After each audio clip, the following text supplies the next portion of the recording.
সম্মানিত নেতৃবৃন্দ, উপস্থিত নোয়াখালীর বিভিন্ন পর্যায়ের সম্মানিত নেতৃবৃন্দ, বৃহত্তর নোয়াখালীর অনেক নেতৃবৃন্দ আজকে এখানে উপস্থিত হয়েছে। একটিমাত্র কারণে আনারুল কামাল একজন সৎ পরিচ্ছন্ন রাজনীতিবিদ। সেই কারণে মানুষের সুখ দুঃখে তাদের পাশে সার্বক্ষ নিচ্ছে। উনি কোন হাইব্রিড নেতা ছিলেন না, বা কখনো আসতেন বসন্তের কুকিরের মতো আবার চলে যেতেন, পয়সা দিয়ে কোন রাজনীতি করেন। আনারুল কামাল যখন বিএনপিতে যোগদান করে বেগমগঞ্জের তখন সোনামণি উপজেলা হয় নাই, কিছু হয় নাই, আর অ্যাডভোকেট রঞ্জিত থেকে দিয়েছিলেন। সে এখানে যোগদান করে। পরবর্তী পর্যায়ে এই সোনামণি রাজনৈতিক উপজেলা হয়। এখানে আতাউর রহমান সাহেব প্রেসিডেন্ট হন, আর এই থানা উপজেলা হয়নি, থানা হয়েছে। আতাউর রহমান সাহেব আনকন্টেস্টেড প্রেসিডেন্ট হন। মালেক এবং কামাল দুজনেই সেক্রেটারি কন্টেস্ট করে, দুজনের টাই হয়ে যায়, সবার সমান ভোট পায়।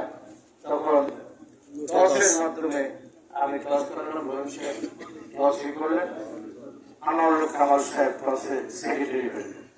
মালেক খুব মনোকষ্ট হল, সে পুরাতন কর্মী নেতা, কামাল সাহেব নতুন আসছেন, উনি সেক্রেটারি হয়ে গেলেন। সেক্রেটারি হওয়ার পর থেকে পরবর্তী ধাপে ধাপে উনি এখানকার নেতৃত্ব দিতেন। আমি দীর্ঘদিন এখানে এমপি ছিলাম, মন্ত্রী থাকা অবস্থায় মোতার হোসেন মানিক সহ অসংখ্য নেতা কর্মী আছে যারা আমার হাত ধরে জসিমাতে আছে, যারা নেতা হয়েছেন, প্রশাসনিক কর্মকর্তা হয়েছেন অনেকে।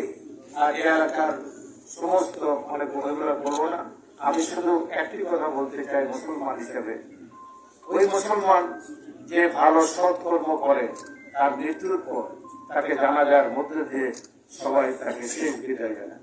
অতএব আনোয়ারুল কামাল একজন ভালো মানুষ ছিলেন বিদায় আজকে এখানে হাজার হাজার মানুষ উপস্থিত হয়েছেন।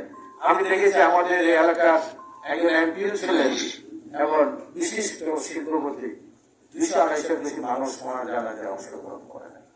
অতএব আনোয়ারুল কামাল তার বিনিময়ে 1 লক্ষ ভাগের 1 ভাগও তার কাছে কোনো টাকা নেই, কিন্তু মানুষের হৃদয়ের ভালোবাসা, মানুষের পাশে ছিলেন। সেই হৃদয়ে আনোয়ারুল কামাল এখানে ওর জানাজায় আসছেন।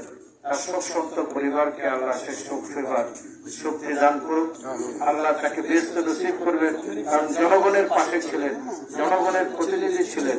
অতএব সেই কারণেই উনি কখনো একজন মানুষও এখানে দাঁড়িয়ে বলে নেই যে আনোয়ারুল কামাল খারাপ মানুষ ছিলেন, আরো ক্ষতি করেছেন, এই জাতীয় কোনো কথা আসে নাই। অতএব এই জানাজার মধ্যে দিয়ে প্রমাণিত হয়েছে উনি আল্লাহ ওনাকে ব্যস্ত নসিব করবেন, আর ওনার পরিবারও এই সুখ শুনতে পারবে। এই বলে আমার বক্তব্য এখানে শেষ করতে হবে।